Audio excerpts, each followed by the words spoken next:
வணக்கம், நான் doctor Prewina, Pediatrician, Kauvery Hospital, Tirunelveli. எல்லா வருஷம் ஜூலை 29ஆம் தேதி உலக ORS தினம் கொண்டாடப்படுகிறது. ஸோ ORSனா என்னது? ORS stands for Oral Rehydration Solution. இது ஒரு சிம்பிளான சீனியும் உப்பும் கலந்த ஒரு சொல்யூஷன். இதில் நம்ம உடம்புக்கு தேவையான அளவுக்கு எலக்ட்ரோலைட்ஸ், முக்கியமாக சோடியம் அண்ட் பொட்டாசியம் கலந்துருக்கும். ஒரு குழந்தைக்கு லூஸ் மோஷன் போக நேரம் நம்ம ORS கொடுத்தா என்னெல்லாம் ஸ்டூல்ஸில் என்னெல்லாம் எலக்ட்ரோலைட்ஸ் லாஸ் ஆகுதோ அதை அப்படியே நம்ம ரீப்ளேஸ் பண்ணிக்கலாம். இது மட்டும் இல்லாமல் ரிகவரி ப்ராசஸும் கொஞ்சம் ஃபாஸ்டராக இருக்கும்.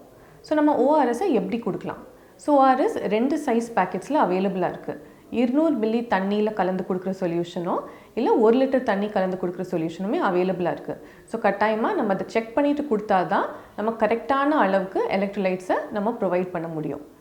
நம்ம ORS கொடுத்ததுக்கப்புறமோ குழந்தை ரொம்ப சோர்ந்து இருந்தாலோ இல்லை 4 to 6 ஹவர்ஸ்க்கு மேலே யூரினே போகலை, இல்லை மோஷனில் ரத்தம் இல்லை சளி கலந்துருந்தாலோ கட்டாயமாக ஹாஸ்பிட்டலில் வந்து காட்டுறது நல்லது. தேங்க்யூ.